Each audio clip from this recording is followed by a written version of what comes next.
कोकणात सण म्हटलं की वेगवेगळ्या रूढी, परंपरा आणि उत्साहाचं वातावरण पाहायला मिळतं.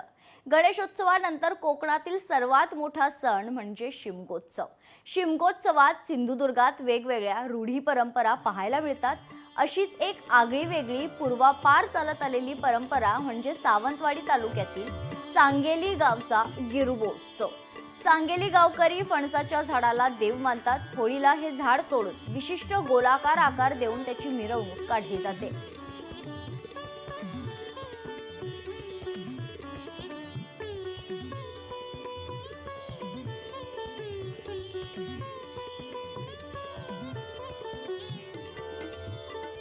खरं तर ज्या ठिकाणाहून हे पवित्र गिरोबाचं जे हे आहे ते घेऊन येतात त्या ठिकाणी पण एक मोठा उत्सव, मोठा जल्लोष सुरू आहे.